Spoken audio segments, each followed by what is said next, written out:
আপনি যে প্রশ্নটা করলেন যে যদি ভিপি হিসেবে সাদিক কায়েম নির্বাচিত হন এবং সাধারণ সম্পাদক হিসেবে আমি নির্বাচিত হই তাহলে আসলে ডাকসু কিভাবে চলবে, এবং আমাদেরকে পারচেস যেহেতু করা যাবে না, ফলে আমাদের যে প্রতিরোধ সেই প্রতিরোধ জারি থাকবে।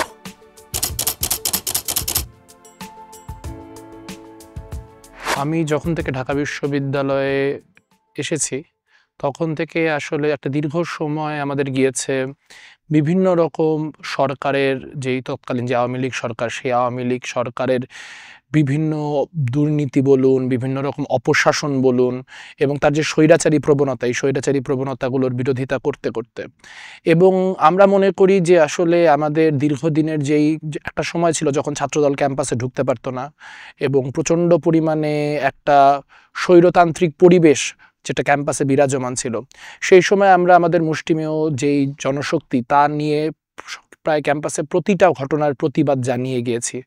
সেটা আপনার মানে দ্রব্যমূল্য বৃদ্ধির জায়গায় হোক, সেটা আপনার ভারতীয় আগ্রাসনের জায়গায় হোক, আর যখন নরেন্দ্র মোদী বাংলাদেশে এসেছিলেন তখন এই মুজিববর্ষ উপলক্ষে, তখন আমরা তার প্রতিবাদ করে আক্রান্ত হয়েছি।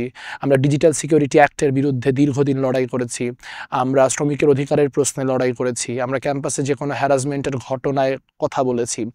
তো সেই একটা দীর্ঘ লড়াইয়ের মধ্য দিয়ে আমরা মনে করি যে যেই স্ফুলিঙ্গ, সেই স্ফুলিঙ্গই পরবর্তীতে দাবানলে পরিণত হয়েছে। যখন সেই স্ফুলিঙ্গটা জ্বালিয়ে রাখার মতো ক্যাম্পাসে কেউ ছিল না নানান কারণে, তখন সেই স্ফুলিঙ্গটা আমরা একরকম জ্বালিয়ে রেখেছিলাম, যা পরবর্তীতে দাবানলে পরিণত হয়।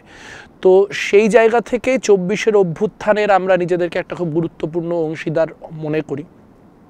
কিন্তু ২৪-এর অভ্যুত্থানের পরে আমরা দেখতে পেয়েছি যে যাদের সাথে আমরা দীর্ঘদিন আওয়ামী লীগ আমলে লড়াই করলাম, সংগ্রাম করলাম একসাথে, হাতে হাত রেখে কাঁধে কাঁধ মিলিয়ে, সেই মানুষগুলো অভ্যুত্থানের পরবর্তীতে কেমন যেন তাদের পূর্ববর্তী যে অবস্থানগুলো, সেই অবস্থানগুলো থেকে সরে গেল। যাদেরকে একসময় দেখতাম যে কোনো রকম বিচার বহির্ভূত হত্যাকাণ্ড বা বিচার বহির্ভূত আক্রমণ হলেই তার প্রতিবাদ জানাতো, তারাই এখন সেই সারা রাষ্ট্রে চলমান বিভিন্ন রকম বিচার বহির্ভূত কর্মকাণ্ডকে, বিভিন্ন রাষ্ট্রীয় নিপীড়নকে জাস্টিফাই করার কাজে রত হয়েছে। তো আমরা মনে করি আমরা প্রতিরোধ পর্ষদ হচ্ছে সেই সব মানুষদের নিয়ে গঠিত যারা ২৪-এর আগেও প্রতিরোধের সঙ্গে ছিলেন, কিন্তু যারা ২৪-এর অভ্যুত্থানের মধ্য দিয়ে দল বদলে প্রতিরোধের জায়গা থেকে রাষ্ট্রের জায়গায় চলে যাননি, যারা এখনও রাষ্ট্রের ব্যাপারে যে বিরোধ, সেই বিরোধ জারি রেখেছেন, যারা হাসিনা সরকারের যেভাবে প্রতিবাদ করতেন ঠিক একইভাবে ইউনূস সরকারেরও প্রতিবাদ করছেন, এবং যারা কিনা এই ঢাকা বিশ্ববিদ্যালয়ে নারী পুরুষের সাম্যের প্রশ্নে বলুন, আপনার আদিবাসী বাঙালির সাম্যের প্রশ্নে বলুন, প্রতিবন্ধী মানুষের মানে অন্য মানুষের সাথে সাম্যের প্রশ্নে বলুন, এই সব প্রশ্নগুলোতে আপোষহীন, এবং যারা ক্যাম্পাসটাকে আসলে একটা বৈষম্যহীন ক্যাম্পাস হিসেবে নির্মাণ করতে এবং এখানে প্রতিরোধ জারি রাখতে আগ্রহী। তো আমার সংগঠন বলুন, আমাদের বৃহত্তর পেরিফেরি বলুন, আমাদের জোট বলুন, বা ক্যাম্পাসের প্রচুর প্রগতিশীল মোনা, গণতন্ত্র মোনা সাধারণ শিক্ষার্থী বলুন, তাদের এক ধরনের একটা আগ্রহের জায়গা ছিল যে আমি যেন এই ইলেকশনটা কন্টেস্ট করি। তো সেই জায়গা থেকে আমি আসলে তাদের প্রতিনিধি হিসেবে বাংলাদেশের ঢাকা বিশ্ববিদ্যালয়ের যেই গণতন্ত্র মোনা, প্রগতি মোনা সাধারণ শিক্ষার্থীরা রয়েছেন, তাদের প্রতিনিধি হিসেবে নির্বাচনটা করছি।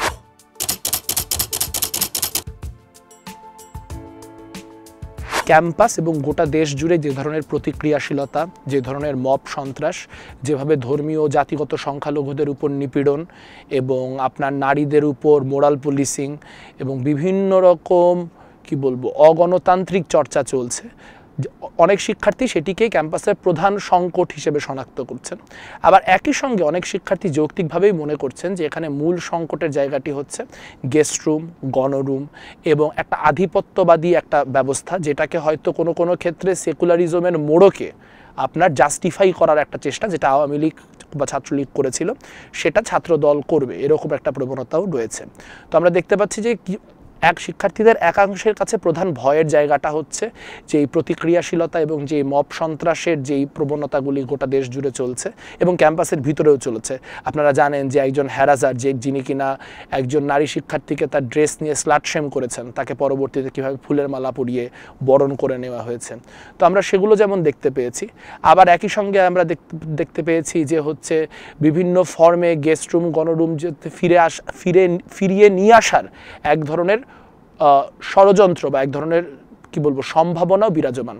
তো আসলে শিক্ষার্থীরা কোনটা greater of the two evil সেটা শনাক্ত করার ক্ষেত্রে শিক্ষার্থীদের মধ্যে এক ধরনের একটা কি বলবো দ্বিধাদ্বন্দ্ব রয়েছে। কিন্তু আমরা মনে করি যে আমরা হচ্ছে সেই অপশানটি যারা এই গেস্ট রুম গণরুমের বিরুদ্ধেও সোচ্চার, আবার প্রতিক্রিয়াশীলতার বিরুদ্ধেও সোচ্চার।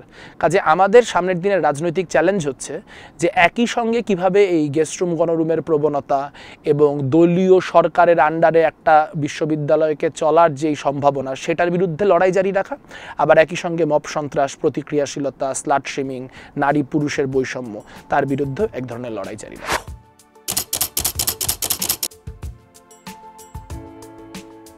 আমাদের বিশ্লেষণ হচ্ছে যে এখানে নারী ভোটাররা একটা বড় ভূমিকা পালন করবে, কারণ আমরা দেখেছি জুলাই অভ্যুত্থানের সময় নারীদের যে স্বতঃস্ফূর্ত অংশগ্রহণ সেটা কিন্তু জুলাই অভ্যুত্থানকে ট্রিগার করেছে। কিন্তু তার পরবর্তীতে আমরা দেখতে পেয়েছি যে নারীদের যেই হিউজ রাজনৈতিক জাগরণ বা অ্যাওয়েকেনিং সেটিকে কোনো রাজনৈতিক দল সেই অর্থে সম্মান করতে পারেনি। কোনো নারী রাজনীতিবিদের রাজনৈতিক অবস্থান যদি কারো পছন্দ না হয় তাকে অত্যন্ত জঘন্যভাবে বুলি করার কালচার তৈরি হয়। তো এই জিনিসপত্রগুলো রয়েছে। এখন নারীরা বিশ্ববিদ্যালয়ের অর্ধেক অংশ, কিন্তু তাদের যেই নারীরা রাত 12টার সময় বের হয়ে এসে একটা অভ্যুত্থান ঘটালো, অভ্যুত্থানের পরবর্তীতে তাদের হলগুলো আবার রাত 10টার সময় বন্ধ করে দেওয়া হলো এবং সেটা তাদের কোনো সম্মতিতে করা হলো না।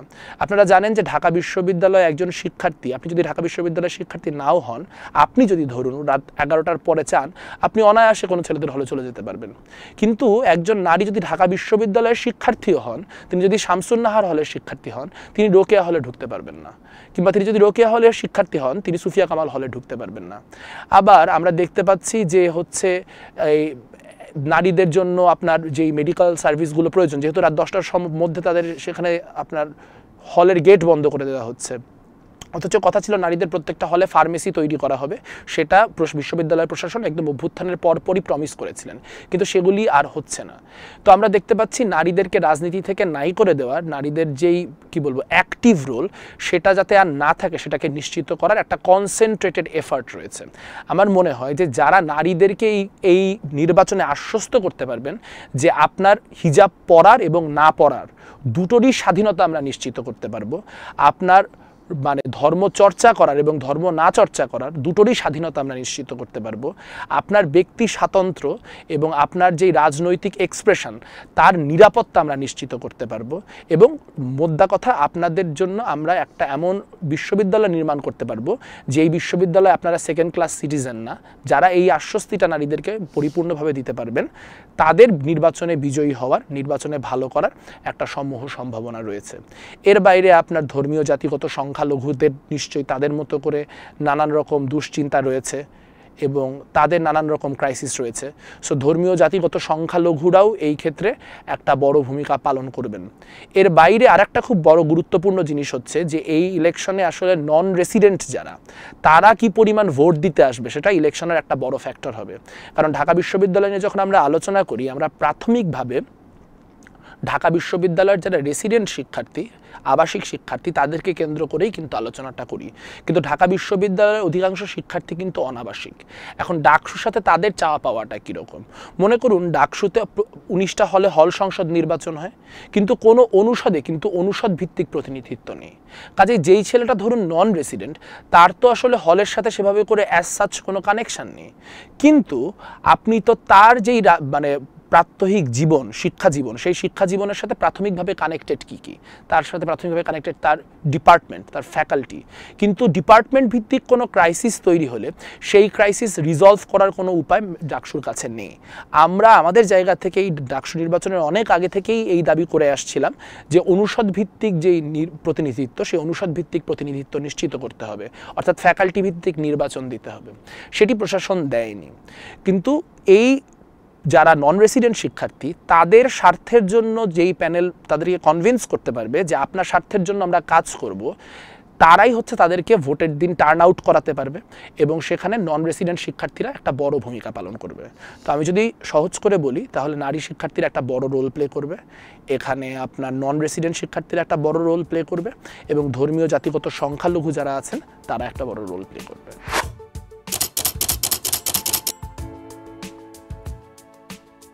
এই যে গণরুম গেস্ট রুম কেন্দ্রিক যে ট্রমা শিক্ষার্থীদের, সেটি কিন্তু গত 1 বছর ধরে রাজনীতিতে নানানভাবে নিয়ামকের রোল প্লে করছে এবং বিভিন্ন রাজনৈতিক গোষ্ঠী সেটিকে কাজে লাগিয়ে নানান রকম অগণতান্ত্রিক চর্চাকে স্ট্যাবলিশ করার এক ধরনের চেষ্টা জারি রেখেছে।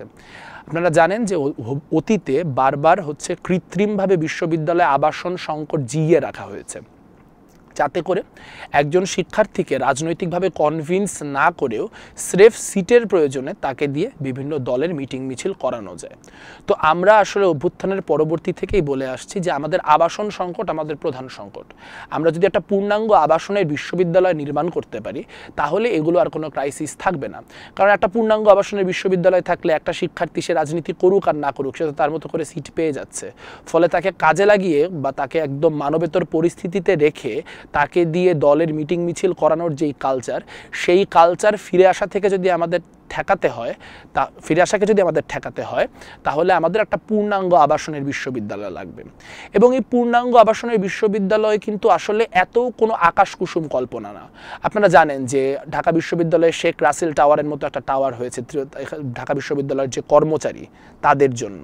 তো এরকম আসলে কয়েকটা স্ট্রাকচার যদি আমরা বানাতে পারি, আমরা দেখেছি যে জগন্নাথ হলে হচ্ছে আপনার রবীন্দ্রনাথ হল ভবনের মতো ভবন হয়েছে, এরকম কিছু ভবন যদি নির্মাণ করা যায় গোটা বিশ্ববিদ্যালয়ে, যদি বিশ্ববিদ্যালয়ের আবাসন সংকটটাকে নিরসন করা যায়, তাহলেই গেস্টরুম গণরুম ফিরে আসার যেই ভয় বা ট্রমা, সেটা থেকে শিক্ষার্থীদের মুক্ত করা সম্ভব। এবং আমরা আরও একটা দাবি আরও অনেক আগে থেকে করে আসছি, তা হচ্ছে যে আবাসনের ক্ষেত্রে প্রথম বর্ষের যে শিক্ষার্থী তাদেরকে অগ্রাধিকার দিতে হবে। আবাসনের ক্ষেত্রে প্রথম বর্ষের শিক্ষার্থীদেরকে অগ্রাধিকারের ভিত্তিতে তাদের সিটটা আগে নিশ্চিত করতে হবে। কারণ একটা শিক্ষার্থী সে অনেক ভালনারেবল অবস্থায় প্রথম বর্ষে যখন সে আসে, তখন সে খুবই ভালনারেবল একটা অবস্থায় থাকে। অনেক ক্ষেত্রে যেহেতু প্রত্যন্ত অঞ্চল থেকে আসে, ঢাকা শহরে কোনো আত্মীয় স্বজন থাকে না, বা ঢাকা শহরে সে যে নিজের মতো করে নিজে থাকবে সেটা করার সংস্থানও তার থাকে না। তো সেই ভালনারেবিলিটিকে কাজে লাগিয়েই কিন্তু গেস্টরুম গণরুমের যে সংস্কৃতি তা তৈরি করা হয়েছে। তো আপনার কথা যদি সহজে উত্তর দেই, তাহলে গেস্টরুম গণরুমের যেই ট্রমা, সেটা এই বিশ্ববিদ্যালয়ের ইলেকশনে একটা বড় রোল প্লে করবে। কিন্তু আমার ধারণা যে যারা তার গঠনমূলকতম সমাধানটা দিতে পারবে, তাদের দিকে শিক্ষার্থীদের ঝোঁকার একটা বড় সম্ভাবনা আছে। আমাদের ক্ষেত্রে এটার আমাদের অল্টারনেটিভ বা প্রপোজালটা হচ্ছে একটা পূর্ণাঙ্গ আবাসনের বিশ্ববিদ্যালয় নির্মাণ করা, এবং যতক্ষণ পর্যন্ত পূর্ণাঙ্গ আবাসন নিশ্চিত করা যাচ্ছে না, ততক্ষণ পর্যন্ত প্রথম বর্ষের যে শিক্ষার্থী তাদেরকে অগ্রাধিকারের ভিত্তিতে সিট বণ্টন করা।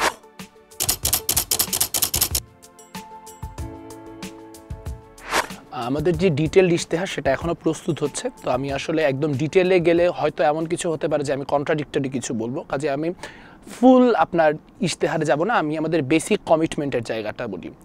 আমরা মূলত একটা গণতান্ত্রিক এবং বৈচিত্র্যময় যে বাংলাদেশ এবং গণতান্ত্রিক বৈচিত্র্যময় যে ঢাকা বিশ্ববিদ্যালয়, সেটাকে ধারণ করতে চাই। তো সেই জায়গা থেকে আমাদের কমিটমেন্ট থাকবে প্রাথমিকভাবে যে আমাদের এখানে যে আবাসন সংকট, সেই আবাসন সংকট দূর করার মধ্য দিয়ে আসলে গেস্টরুম গণরুমের যে সংস্কৃতি তা যেন কোনোদিন ফিরে না আসতে পারে তা নিশ্চিত করা। আমরা শিক্ষক শিক্ষার্থীর ক্ষমতার যে ভারসাম্য, সেই ক্ষমতার ভারসাম্য নিশ্চিত করার জন্য লড়াই করব।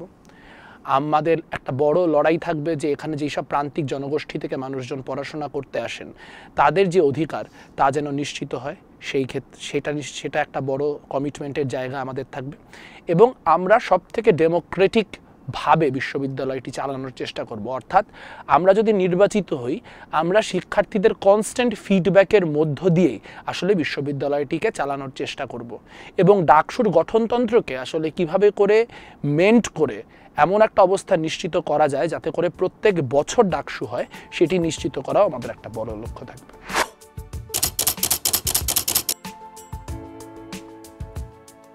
আমরা শুরু থেকেই একদম কমিটেড থাকব যে আমরা ডাকসুতে নির্বাচিত হলে আমাদের যতটুকু ক্ষমতা আছে তা দিয়ে ডাকসুর যে গঠনতন্ত্র, সে ডাকসুর গঠনতন্ত্র পরিবর্তনের চেষ্টা করব। ডাকসুর গঠনতন্ত্র বর্তমানে খুবই অগণতান্ত্রিকভাবে গঠনতন্ত্র পরিবর্তনের যে অধিকার, সেই অধিকারও কিন্তু আসলে ডাকসুর হাতে নেই, তা কোনো গণভোটের হাতেও নেই, তা সিনেট সিন্ডিকেটের হাতে রেখে দেওয়া। অর্থাৎ সেখানে আপনার হয়তো সিনেটে যেটি আছে যে সিনেটে ছাত্র প্রতিনিধি 2 জন থাকতে পারেন, তার বাইরে আসলে সেখানে ছাত্রদের কোনো প্রতিনিধিত্ব থাকছে না। এটির ফলে যেটি হচ্ছে, যেমন একটা যদি ছোট্ট উদাহরণ দিই, যে সিন্ডিকেটে যদি শিক্ষার্থী প্রতিনিধি থাকা বাধ্যতামূলক হয়, তাহলে প্রতি বছর ডাকসু করা বাধ্যতামূলক হবে, কারণ তা না হলে আপনি ছাত্র প্রতিনিধি দিতে পারবেন না, তাহলে আপনার সিন্ডিকেট অচল হয়ে যাবে। তো এটা একটা হ্যাকের মতো করে বললাম আমি, যে যদি আমরা এটা নিশ্চিত করতে পারি যে সিন্ডিকেটের ভিতরে ছাত্র প্রতিনিধিত্ব থাকে, তাহলে সিন্ডিকেট গঠন করার জন্য আপনার প্রত্যেক বছর ডাকসু নির্বাচন দিতে হবে। চ্যালেঞ্জটা হচ্ছে একাডেমিক ক্যালেন্ডারে ডাকসুকে অন্তর্ভুক্ত করা। আর একটা চ্যালেঞ্জ হচ্ছে যে ডাকসুর যে সভাপতি, সেই সভাপতি পদে থাকছেন বিশ্ববিদ্যালয়ের উপাচার্য পদাধিকার বলে। অর্থাৎ তাহলে এটি কিন্তু আর ছাত্রদের যেই প্রতিনিধিত্ব, সেই ছাত্রদের প্রতিনিধিত্ব নিশ্চিত করতে পারছে না, কারণ এই সভাপতির হাতে প্রচুর পরিমাণে একনায়কতান্ত্রিক ক্ষমতা কুক্ষিগত আছে। আমরা যখন রাষ্ট্রের সংস্কারের প্রশ্নে বারবার করে বলছি প্রধানমন্ত্রীর ক্ষমতা খর্ব করতে হবে, কিন্তু মজার ব্যাপার ঠিক একই সময় আমরা কিন্তু ভিসির যে ক্ষমতা, সেই ক্ষমতা খর্ব করতে পারছি না। সেটি যেহেতু আমরা করতে পারছি না, ফলে সেই একনায়কতান্ত্রিক ক্ষমতা সেই ভিসি প্রক্টরের হাতেই থাকছে। অন্য সব বডি তো তারা কন্ট্রোল করছেই, একই সঙ্গে তারা কিন্তু আপনার যে ডাকসু, সেই ডাকসুও কন্ট্রোল করছে। আবার আপনি যদি দেখেন যে মনে করেন আমি জিএস নির্বাচিত হলাম, এবার আমি একটা কাজ করতে চাই, সেই কাজের জন্য আমার একটা অর্থ বরাদ্দ প্রয়োজন। তো সেই অর্থ বরাদ্দ দিচ্ছেন যিনি, তিনিও কিন্তু বিশ্ববিদ্যালয়ের শিক্ষক, মানে আপনার ডাকসুর যিনি হচ্ছে আপনার কোষাধ্যক্ষ, আমি যদি পচার নাম ভুল না বলে থাকি, তিনিও কিন্তু আপনার একজন শিক্ষক। তার মানে সেটিও হচ্ছে আপনার ছাত্রদের হাতে থাকছে না। কাজেই ডাকসুতে ঢোকার সাথে সাথে আমাদের একটা প্রাইমারি কমিটমেন্ট থাকবে যে আমরা একটা গণভোটের মধ্য দিয়ে হচ্ছে ডাকসুর যে গঠনতন্ত্র, সেই গঠনতন্ত্র পরিবর্তনের জন্য চাপ প্রয়োগ করব, যাতে করে এই কাঠামোটাই এমন না থাকে যে কাঠামো দিয়ে শিক্ষার্থীদের দমন করা যায়, বরং সেটা যেন সত্যিকার অর্থে একটা ডেমোক্রেটিক প্ল্যাটফর্ম হিসেবে আবির্ভূত হয়। এবং আমাদের আর একটা বড় কমিটমেন্ট থাকবে যে 2024-এর সেপ্টেম্বরে ডাকসু হচ্ছে, তো 2026-এর জানুয়ারির একদিনও বেশি ডাকসু স্টে করবে না, এবং 2026-এর জানুয়ারির মধ্যে যাতে আর একটা ডাকসু হয়, সেটা নিশ্চিত করার জন্য আমরা আমাদের সর্বাত্মক পলিটিক্যাল ক্যাপিটাল ব্যবহার করব। আর আপনারা দেখেছেন যে আমরা হাসিনা আমলেও হাসিনার বিরোধী ছিলাম, ডক্টর ইউনূস আমলে ডক্টর ইউনূসের বিরোধী আছি। আজকে যারা বিভিন্ন ক্ষেত্রে সরকার বিরোধী অবস্থান গ্রহণ করছে, ছাত্রদল সহ, কালকে যদি তাদের সরকার আসে, তারা তো আর সরকার বিরোধী, রাষ্ট্রবিরোধী, সরকার বিরোধী বা আপনার ক্ষমতা বিরোধী অবস্থানে যাবে না। তো আমার কাছে মনে হয় আমরা সবথেকে উপযুক্ত ফোর্স, যারা আওয়ামী লীগ আমলে প্রতিরোধের সাথে ছিলাম, যারা ইউনূস আমলে প্রতিরোধের সাথে আছি, এবং যারা পরবর্তীতে যদি কোনো বিএনপি সরকার আসে, কথার কথা, বা অন্য কোনো রাজনৈতিক সরকার আসে, তাহলে তাদের বিরুদ্ধে আমাদের যে রাজনৈতিক অবস্থান সেটা জারি থাকবে। এবং আমাদেরকে পারচেস যেহেতু করা যাবে না, ফলে আমাদের যে প্রতিরোধ, সেই প্রতিরোধ জারি থাকবে। এবং আমরা আসলে ডাকসুকে রাষ্ট্রীয় ক্ষমতার বিরুদ্ধে একটা বিকল্প ক্ষমতার কাঠামো বা ক্ষমতার কেন্দ্র হিসেবে প্রতিষ্ঠা করার যে লড়াই, সেই লড়াইটা আমাদের যাবতীয় পলিটিক্যাল মেধা এবং প্রজ্ঞা দিয়ে করার চেষ্টা করব।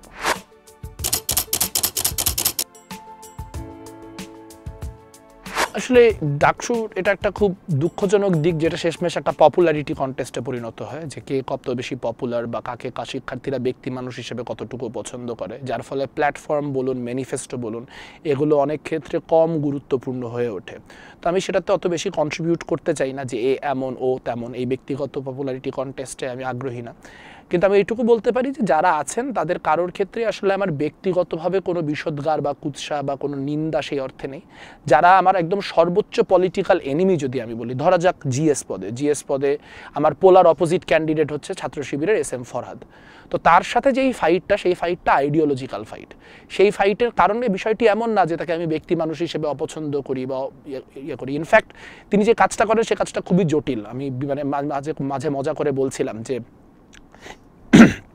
বিতার্কিক হিসেবে আমার জীবনের সবচেয়ে বড় অ্যাচিভমেন্ট কোনো ডিবেট টুর্নামেন্ট জেতা না, বরং একবার আমার একটা ডিবেটে হিটলারকে ডিফেন্ড করে জিততে হয়েছিল। তো ওই ডিবেটটা যে আমি জিততে পেরেছিলাম, এটা আমার বিতর্ক জীবনের সবথেকে বড় অ্যাচিভমেন্ট। তো একটা গণহত্যাকারী ফোর্সকে যে নিয়মিত টেলিভিশনে ডিফেন্ড করে নিজেকে মানে একরকম বাঁচিয়ে নিয়ে আসা, এই কাজ যিনি করতে পারেন, তিনি নিশ্চয়ই খুবই ট্যালেন্টেড একজন বক্তা এবং খুবই ট্যালেন্টেড একজন চিন্তক। সো সেই ক্ষেত্রে আমি একদম আমার সব থেকে পোলার অপোজিট যে এস এম ফরহাদ, তার ক্ষেত্রে বললাম আর কি। এখন তিনি মানে ফলে এটা এই অর্থে বলা যে আসলে তাদের সবার প্রতি ব্যক্তিগত সম্মান রয়েছে। বিষয়টি এমন না যে এটা কোনো ব্যক্তিগত রেষারেষির প্রশ্ন বা এরকম কিছু। তারা সবাই নিজ নিজ জায়গায় নিজ নিজ রাজনীতিতে তাদের দক্ষতার প্রমাণ দিতে পেরেছেন দেখেই তারা তাদের স্ব প্যানেলগুলিতে মনোনীত হয়েছেন। আপনি আমার মানে প্রতিদ্বন্দ্বী হিসেবে এস এম ফরহাদ রয়েছেন, আমার প্রতিদ্বন্দ্বী হিসেবে আবু বাকের মজুমদার রয়েছেন। আবু বাকের মজুমদার এমনিতে আমার খুবই কাছের ছোট ভাই। ক্যাম্পাসের রাজনীতিতে দীর্ঘদিন আমরা আসলে একসঙ্গে অনেক লড়াইয়ের অংশীজন ছিলাম। যখন এই ক্যাম্পাসে ছাত্রদল ঢুকতে পারতো না, ছাত্র শিবির যখন ছাত্রলীগের ভিতরে ছিল, তখন কিন্তু ক্যাম্পাসে এই তখনকার তাদের যে সংগঠন গণতান্ত্রিক ছাত্র শক্তি, সেই গণতান্ত্রিক ছাত্র শক্তি আর বামপন্থীরা মিলেই আমরা ক্যাম্পাসে বিভিন্ন রকম প্রতিরোধ জারি রেখেছিলাম। আপনি জানেন যে যখন ডামি নির্বাচন হলো 2024-এর 5ই জানুয়ারি, তার আগে ঢাকা বিশ্ববিদ্যালয়ে একটাই প্রতিরোধ হয়েছিল। তেসরা জানুয়ারি আমরা একটা বড় বলা ঠিক না, এখনকার তুলনায় খুবই ছোট, কিন্তু ওই সময় ওটার অনেক সিগনিফিকেন্স ছিল। 60-70 জন মানুষ মিলে রাজু ভাস্কর্যের সামনে একটা সমাবেশ করেছিলাম ডামি নির্বাচন প্রত্যাখ্যান করে। তো সেখানে বাকেরকে দেখবেন যে আমার খুব কাছেই দাঁড়িয়ে আছে। তো বাকের তার রাজনৈতিক সংগ্রাম, সেটার প্রতি আমার সম্মান রয়েছে। আমরা এই ইয়েতে যেই ছাত্র দলের যিনি ক্যান্ডিডেট, তার প্রতিও আমার যথেষ্ট পরিমাণে ব্যক্তিগত সম্মান রয়েছে। এছাড়া আরও যারা রয়েছেন এখানে, আপনার মাহিন সরকার রয়েছেন, যদিও মাহিন সরকার পূর্ববর্তীতে আমার বিরুদ্ধে মিছিল টিছিল করেছেন, কিন্তু এদের সবার প্রতি কিন্তু তিনি আবার রেসিডেন্সিয়ালের ছোট ভাই। তো সেই হিসেবে তাদের সবার প্রতি এক ধরনের ব্যক্তিগত সখ্য, সম্মান, সম্ভ্রম সবই রয়েছে। হয়তো রাজনৈতিক কারণে নানান সময় আমরা নানান কনফ্রন্টেশনাল সিচুয়েশনে আছি, কিন্তু ব্যক্তি মানুষ হিসেবে তারা সবাই যোগ্য।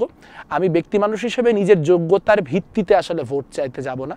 আমি আমার যে রাজনৈতিক প্রকল্প, সেই রাজনৈতিক প্রকল্প শিক্ষার্থীদের জন্য সবথেকে শিক্ষার্থী বান্ধব, এই বক্তব্য নিয়েই শিক্ষার্থীদের কাছে ভোট চাইতে যাব। আর প্যানেল আসলে একাধিক প্যানেল হয়েছে, সেই অনেকগুলি প্যানেল, সবগুলি নিয়ে কথা বলাও সম্ভব না। কিন্তু আসলে এই যে গণতান্ত্রিক চর্চা, সেই গণতান্ত্রিক চর্চায় যে বহুমত আসা, যদি 2টি প্যানেল হওয়ার থেকে 7টি প্যানেল হওয়াই আসলে অনেক বেশি স্বাস্থ্যকর। কারণ বিশ্ববিদ্যালয়ের শিক্ষার্থীদের মত চিন্তাভাবনা তো মনোলিথিক না, তারা নানান রকম চিন্তাভাবনা করেন। তো সেই নানান রকম চিন্তাভাবনাকে ধারণ করতে পারা যায় এরকম একটা পরিস্থিতি যদি তৈরি করতে হয় আমাদের, তাহলে এটাই নর্মালাইজ করা প্রয়োজন আমাদের, যে সেখানে নানান রকম প্যানেল হবে এবং তারা নানান রকম রাজনৈতিক এবং কি বলবো স্ট্র্যাটেজিক্যাল ডিফারেন্স নিয়েও তারা কোএক্সিস্ট করার চেষ্টা করবে, এটাই কাম্য।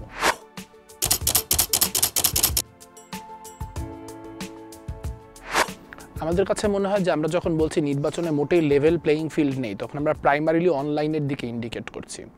যে কোনো রাজনৈতিক শক্তি তার প্রয়োজনে প্রচারণার পেজ তৈরি করতে পারে, সেটা কোনো সমস্যা না। কিন্তু মুশকিল হচ্ছে আপনি যখন একটা প্রতিষ্ঠানের নাম দিয়ে একটা পেজ চালান, অর্থাৎ আপনি একটা সার্বজনীনতার ভান করে কোনো একটা নির্দিষ্ট রাজনৈতিক গোষ্ঠীর পক্ষাবলম্বন করে বাকিদের বিরুদ্ধে বিষোদ্গার করেন, তখন সেই পরিস্থিতিটা এমন টক্সিক হয়ে যায় যে সেখানে আসলে অনলাইন প্রচারণা প্রায় অসম্ভব হয়ে ওঠে। আপনি জানেন ঢাকা বিশ্ববিদ্যালয়ে 2টি প্রমিনেন্ট গ্রুপ রয়েছে, ঢাকা বিশ্ববিদ্যালয়ের শিক্ষার্থী সংসদ এবং ঢাকা বিশ্ববিদ্যালয়ের শিক্ষার্থী সংসদ 2।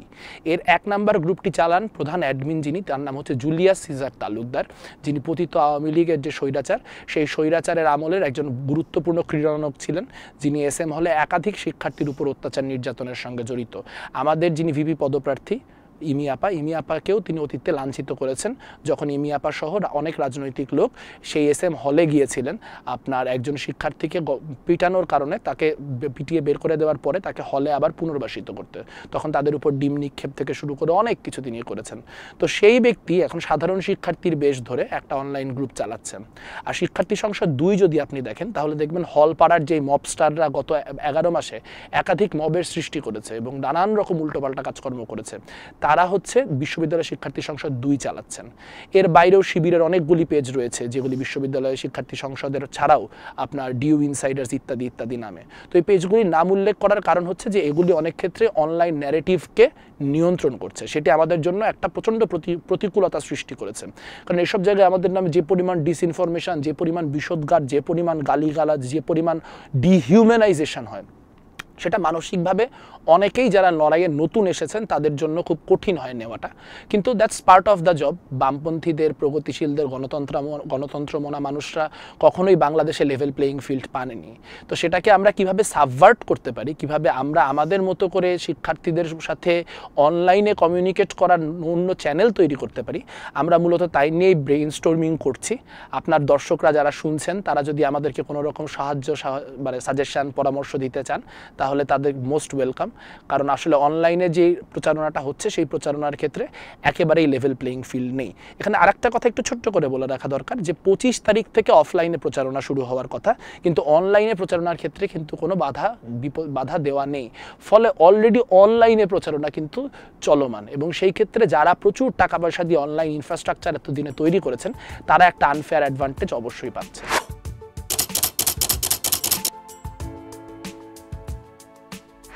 পেশি শক্তির বিষয়টি আমি আসলে জানি না, কারণ পেশি শক্তি সাধারণত কোনো একটা দল ক্ষমতায় থাকলে তার প্রচুর পরিমাণে ক্যাডার ব্যবহার করে সে একরকম বাকিদেরকে ফিজিক্যালি দমন করার একটা রাজনীতি করেন। ছাত্রদলের বিরুদ্ধে নানান রকম অভিযোগ থাকলেও ঢাকা বিশ্ববিদ্যালয়ে অন্তত ছাত্রদলের বিরুদ্ধে অভিযোগ দেওয়া সম্ভব হচ্ছে না যে তারা মানে পেশি শক্তি ব্যবহার করে কোথাও শিক্ষার্থীদের দমন করেছেন গত 1 বছরে। কিন্তু টাকা পয়সার যে ছড়াছড়িটা এটা আসলেই খুব ডিফিকাল্ট, কারণ যেই পরিমাণ টাকার ছড়াছড়ি আপনার শুধু নির্বাচনকে কেন্দ্র করে না, টার্কি কাতার থেকে যেসব টাকা পয়সা আসছে শিক্ষার্থীদেরকে বিভিন্ন রকম দান খয়রাত করানোর জন্য, আপনি দেখবেন যে ছাত্র দল ছাত্র শিবির তারা হলে হলে হচ্ছে, এর আগে এখন হয়তো বন্ধ আছে নির্বাচনকে কেন্দ্র করে প্রচুর পরিমাণে খয়রাতি কার্যক্রম করেছেন, ফিল্টার বসিয়ে দেওয়া, তারপরে ইত্যাদি ইত্যাদি, রমজান মাসে শিক্ষার্থীদের হাতে 500 করে টাকা ধরিয়ে দেওয়া। এখন এই কাজগুলি যে হচ্ছে এটার প্রতিবাদ এটা খুবই ডিফিকাল্ট, কারণ হচ্ছে এখানে আপনার শিক্ষার্থীরা অনেকেই দরিদ্র সমাজ থেকে এসেছেন, তাদের জন্য ওই রাজনৈতিক ওই যে সাহায্যটা ওই খয়রাতটা সেটা অনেক ক্ষেত্রে অনেক অনেক বড় ভূমিকা রেখেছে। কাজে আমি যখন সেটার প্রতিবাদ করে বলবো যে খয়রাতি রাজনীতি চাই না, তখন সেটাও একটা বিরূপ মনোভাব সৃষ্টি করতে পারে। কিন্তু ক্যান্ডিডেটরা যেই পরিমাণ টাকা পয়সা, বিশেষত দুটো বড় যেই শক্তি ছাত্র দল এবং ছাত্র শিবির, তারা যেই পরিমাণ টাকা আসলে নির্বাচনকে কেন্দ্র করে আপনার নানান ফর্মে কাজে লাগাচ্ছে এবং যার খবর আমরা পাচ্ছি নানানভাবে, সেটার সাথে কম্পিট করার ক্যাপাসিটি তো আমাদের নাই। সো সেখানে অবশ্যই টাকা পয়সার একটা বড় ছড়াছড়ি হচ্ছে, কিন্তু এটাই আমাদের নিয়তি যে আমাদের ওই কৌটো নাড়িয়েই হচ্ছে, কৌটা নাড়াই মানুষজনের কাছ থেকে 200, 500, 1000 টাকা করে জমাই সেই লাখ লাখ কোটি কোটি টাকার ফান্ডিংয়ের বিরুদ্ধে লড়তে হবে। এবং সেই লড়াইটা খুবই প্রতিকূল লড়াই, কিন্তু সেই লড়াইটা করতে আসলে আমরা প্রস্তুত এবং দৃঢ় প্রতিজ্ঞ।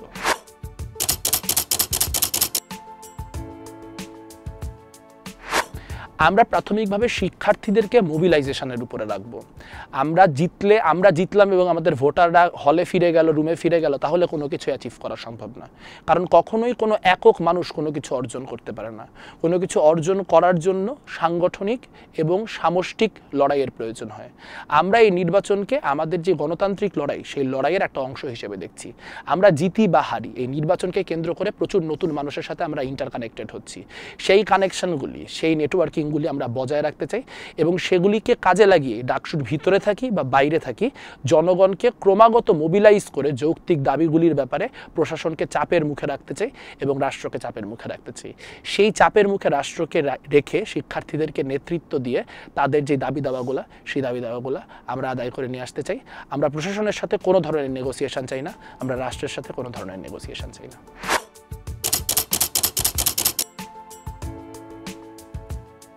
আমি একদম যদি আমার ব্যক্তিগত ট্র্যাক রেকর্ড বলি, আমি 2016তে বিশ্ববিদ্যালয়ে এসেছি। এই গত 9 বছরে আমি যে পরিমাণ অন্য মতাদর্শিক মানুষের সঙ্গে সময় কাটিয়েছি বা আমি যেই পরিমাণ কাজ বিভিন্ন রকম রাজনৈতিক প্রতিপক্ষের সঙ্গে সমন্বিতভাবে করেছি, তার ট্র্যাক রেকর্ড আসলে বিশ্ববিদ্যালয়ের শিক্ষার্থীরা অনেকেই জানেন। তো আমি এই ব্যাপারে খুবই কনফিডেন্ট যে যদি অন্য মতাদর্শের মানুষজন আসেন, এখন এখানে একটা যে বলে যে এলিফ্যান্ট ইন দ্য রুম, একটা এলিফ্যান্ট ইন দ্য রুম আছে, যে স্বাধীনতা বিরোধী শক্তির ক্ষেত্রে যদি এটা হয় আমি সত্যিই জানি না সেই সমন্বয় কিভাবে হবে। কিন্তু স্বাধীনতা বিরোধী শক্তি বাদে যদি অন্য যে কোনো শক্তির মানুষ কোনো প্যানেলে নির্বাচিত হন, ধরা যাক ভিপি পদে, ধরা যাক ভিপি হলেন আবিদুল আমার কাছের বন্ধু, আবিদুলের সাথে কোনো একটা বিষয় নিয়ে নেগোশিয়েট করতে বা এক প্ল্যাটফর্মে কাজ করতে আমার খুব বিশেষ কষ্ট হবে না। বা ধরা যাক নির্বাচিত হলেন উমামার সঙ্গে নেগোশিয়েট করে কাজ করতে আমার খুব বেশি সমস্যা হবে না, উমামার সাথে আমার দীর্ঘদিনের রাজনৈতিক বোঝাপড়া আছে। বা ধরা যাক নির্বাচিত হলেন কাদেরের সঙ্গেও আমার মতো করে একটা ভালো বোঝাপড়া আছে। তো আসলে আমরা যেহেতু কোনো দলীয় স্বার্থে এই নির্বাচনে আসি নাই, কোনো দলের এজেন্ডা বাস্তবায়ন করার চাপ আমাদের উপর নাই, কাজে শিক্ষার্থীদের প্রয়োজনে যেই নির্বাচিত হবেন তাদের সাথে সমন্বিতভাবে কাজ করার এবং শিক্ষার্থীদের জন্য বিভিন্ন সুযোগ সুবিধা আদায় করে দেওয়ার জন্য যতখানি নমনীয় এবং ট্যাকটিক্যাল হওয়া দরকার, ততখানি নমনীয় এবং ট্যাকটিক্যাল হওয়ার যে কমিটমেন্ট তা কিন্তু আমাদের রয়েছে।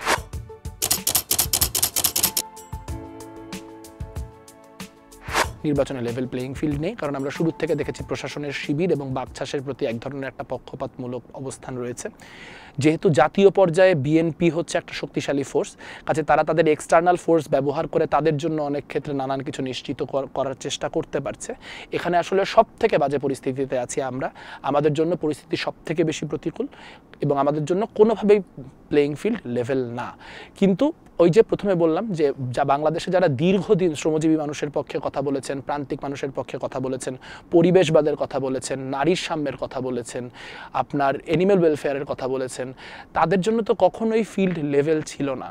কিন্তু আমাদের যারা পূর্বসূরি তারা আমাদেরকে সেই লড়াইয়ের স্পিরিট শিখিয়ে দিয়ে গেছেন যে লেভেল প্লেয়িং ফিল্ড কখনো আপনাকে দেওয়া হবে না, প্রতিকূলতার বিরুদ্ধে লড়াই করে করেই আপনার জিততে হবে, প্রতিকূলতার বিরুদ্ধে লড়াই করে করে আপনার বাঁচতে হবে। আমরা মাঝে মাঝে একটা স্লোগান দেই যে এই লড়াই বাঁচার লড়াই, এই লড়াইয়ে জিততে হবে।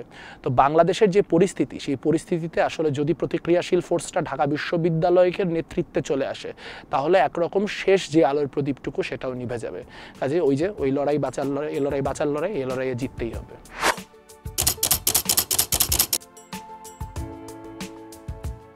এত জটিল পরিস্থিতিতে আসলে জয় বা পরাজয় এটা ধরে আমি চিন্তাই করছি না। এই মুহূর্তে, এই ঐতিহাসিক মুহূর্তে আমি মনে করছি আমার উপর একটা ঐতিহাসিক দায় বর্তেছে যে বাংলাদেশের এবং ঢাকা বিশ্ববিদ্যালয়ের যে গণতান্ত্রিক ফোর্সগুলি তার প্রতিনিধি হিসেবে লড়াই করার। তো সেই লড়াইটা আমি আমার সর্বোচ্চ শক্তি দিয়ে করব। সেই লড়াই করার পরে হতে পারে, যেমন ধরেন লিটন নন্দী আমার চেয়ে অনেক বড় নেতা ছিলেন, তিনি ভোট পাননি ভালো করে, তিনি 1600 ভোট পেয়েছেন, যদিও সেই ভোট রিগড ছিল, কিন্তু তার মধ্যেও তিনি ধরেন আমরা যত ভালো করবে তিনি ভেবেছিলেন, হয়নি। নির্বাচনে অনেক সময় ফলাফল আশানুরূপ হয় না, কিন্তু তাতে কোনো কিছু শেষ হয়ে যায় না। আমাদের লড়াইটা আজকের দিনের জন্য না, আমাদের লড়াইটা আজ থেকে 40 বছরের জন্য। তো এই লড়াইয়ের মধ্য দিয়ে আমাদের যে অভিজ্ঞতা, তা আমরা জিতলেও আমাদের কাজে লাগবে, তা আমরা হারলেও আমাদের কাজে লাগবে। এবং এটা একটা স্টেপিং স্টোন মাত্র। এটার মধ্য দিয়ে আমরা যেই প্রচারণাটা পাচ্ছি বা আমরা যত মানুষের কাছে নতুনভাবে আমাদের কথাগুলো নিয়ে যেতে পারছি, তা তো আর বৃথা যাবে না, সেটা বরং পরবর্তী লড়াইয়ের পাথেও হবে। কাজে নির্বাচন যদি ফেয়ার হয়, তাহলে সেই নির্বাচনে যেই জিতুক না কেন আমরা অত্যন্ত গ্রেসিয়াসভাবে আমাদের ডিফিট অ্যাকসেপ্ট করব এবং অ্যাকসেপ্ট করে সামনের দিনে যে লড়াই, সেই লড়াইয়ে তাদেরকে যতখানি সহায়তা করার, সেই সহায়তা করার কমিটমেন্ট আমাদের তরফ থেকে থাকবে।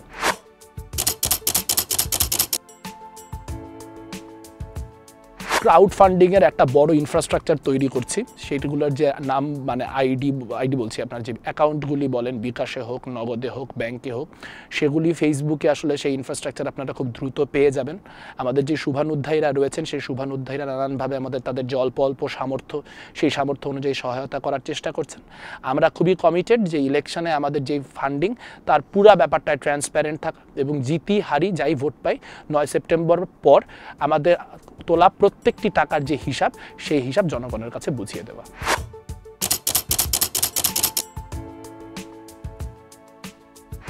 প্রথম কথা হচ্ছে যে এখানে একটা টেকনিক্যাল সমস্যা হচ্ছে যে প্যানেল ব্যাপারটা তো আসলে ডাকসুর গঠনতন্ত্রে কোথাও উল্লেখিত কিছু না। মানুষ নির্বাচন করার প্রয়োজনে প্যানেল তৈরি করে, কাজে একটা প্যানেল শিবিরের সংশ্লিষ্ট প্যানেল হলেও সেটার তো আসলে কোনো মানে এমনভাবে আমি বলতে পারবো না যে তারা নির্বাচন না করুক। কারণ হচ্ছে তিনি ব্যক্তি একজন শিক্ষার্থী, তিনি যদি আসলে বিশ্ববিদ্যালয়ের একজন শিক্ষার্থী হন, আমি কিসের ভিত্তিতে বলি যে তিনি নির্বাচন করতে পারবেন না? যদি তার একটা মার্কা থাকতো, যদি এখানে দাঁড়িপাল্লা মার্কায় নির্বাচন হতো, জামাত ইসলামী বা ছাত্র শিবিরের নামে নির্বাচন হতো, সেই ক্ষেত্রে আমাদের অবস্থান থাকতো যে না, তাদের নির্বাচন করতে দেওয়া যাবে না। তবে ডাকসুর গঠনতন্ত্রে মুক্তিযুদ্ধকে সমুন্নত রাখার একটা খুব স্পষ্ট বক্তব্য রয়েছে। যারা ছাত্র শিবিরের প্যানেল থেকে বা নির্বাচন করছেন, তাদের মধ্যে একজন ব্যক্তির নামে সরাসরি বাংলাদেশের একজন বীরশ্রেষ্ঠকে প্লেন হাইজ্যাকার বলার অভিযোগ পর্যন্ত রয়েছে। কাজে এইরকম মানুষরা কিভাবে নির্বাচন করতে পারছে, সেটা একটা আমাদের সামষ্টিক ব্যর্থতার জায়গায় পরিণত হয়েছে। এইসব মানুষজনকে কোনোভাবেই তাদের যে প্রার্থিতা, সেই প্রার্থিতা থাকার কথা না। তবে আমরা মূলত তাদেরকে রাজনৈতিকভাবে মোকাবেলা করতে চাই, কোনো লিগ্যাল ফ্রেমওয়ার্ক দিয়ে তাদেরকে মোকাবেলা করা সম্ভব বলে মনে করি না। কারণ এই মুহূর্তে আসলে রাষ্ট্র কাঠামোতে একভাবে তারাই বসে আছে।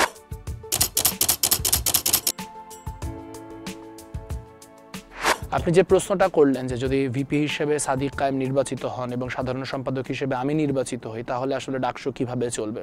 সত্যি কথা বলতে কি, এই প্রশ্নের কোনো সহজ উত্তর নাই আমার কাছে।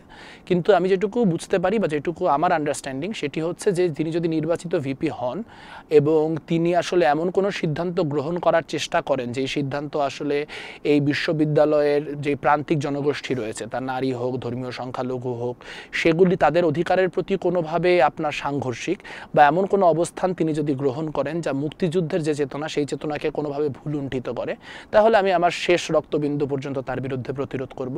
কিন্তু একই সঙ্গে তিনি যদি এমন কোনো অবস্থান গ্রহণ করেন যে অবস্থানগুলি আসলে শিক্ষার্থী বান্ধবতার জায়গায় রয়েছে, তখন আসলে যেহেতু আমি নির্বাচনে দাঁড়িয়েছি, এটা একটা কমিটমেন্ট যে সেখানে কোনো ধরনের প্রতিবন্ধকতা সৃষ্টি না করে বরং গঠনমূলকভাবে তাকে সাহায্য করার যে কাজটি, সেই কাজটিও আমার করতে হবে। তবে আমি এখন পর্যন্ত আশাবাদী যে যতই মিডিয়া হাইপ তৈরি করা হোক না কেন, ঢাকা বিশ্ববিদ্যালয়ের শিক্ষার্থীরা এখন পর্যন্ত স্বাধীনতা বিরোধী যে ফোর্স, সেই ফোর্সকে এত লেজিটিমেট ফোর্স মনে করে না যে সাদিক কায়েম জিতে বের হয়ে আসবে। আমি এখনও আশা রাখি যে আমাদের যিনি ক্যান্ডিডেট তিনি ভিপি পদে বের হয়ে আসবেন। যদি তিনি বের নাও হয়ে আসেন, তাহলে মুক্তিযুদ্ধের পক্ষের কোনো শিক্ষার্থী ভিপি হবেন। তবে যদি এরকম পরিস্থিতি সৃষ্টি হয়, তাহলে আসলে সেই পরিস্থিতি অনুযায়ী আমাদের বিবেচনা বোধ অনুযায়ী আমাদের যা করণীয় তাই আমরা করব।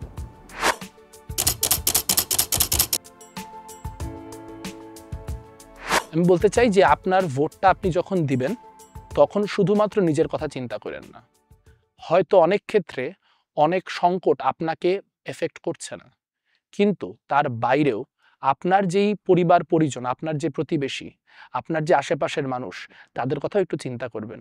চিন্তা করে দেখবেন যে এই মুহূর্তে ঢাকা বিশ্ববিদ্যালয় এবং বাংলাদেশের যে পরিস্থিতি, সেই পরিস্থিতিতে কারা আছে যারা আসলে আপনার গণতান্ত্রিক অধিকারের জন্য লড়বে, কারা আছে যাদের সাথে হয়তো আপনার সব বিষয়ে মতামত মেলে না, কিন্তু আপনি এটা নিশ্চিত যে যেই বিষয়টি সে বলছে সেই বিষয়টি সে বিশ্বাস করে বলে। আপনার সাথে যদি আমার 10টা মতের মধ্যে 4টা মত নাও মেলে, আপনার অন্তত এটুকু জানা প্রয়োজন যে যেই 6টা মত মেলে, সেই 6টা মতের জন্য লড়াই করে, শেষ পর্যন্ত লড়াই করে জিতে আসার যেই প্রজ্ঞা বা প্রত্যয়, সেটা আসলে অন্যান্য ফোর্সদের নাই। আপনারা প্যানেল অনুযায়ী ভোট দেন না, আপনারা ব্যক্তি ধরে ধরেই ভোট দেন, কোনো সমস্যা নেই। কিন্তু একটা জিনিস নিশ্চিত করেন যে যারা 71-এর এবং 24-এর গণহত্যাকারী শক্তি, তারা যেন এখানে কোনোভাবে বিজয়ী না হয়। হয়তো আপনার সাময়িকভাবে সেটা কোনো প্রবলেম তৈরি করবে না, কিন্তু ঐতিহাসিকভাবে ঢাকা বিশ্ববিদ্যালয় কিন্তু হেরে যাবে।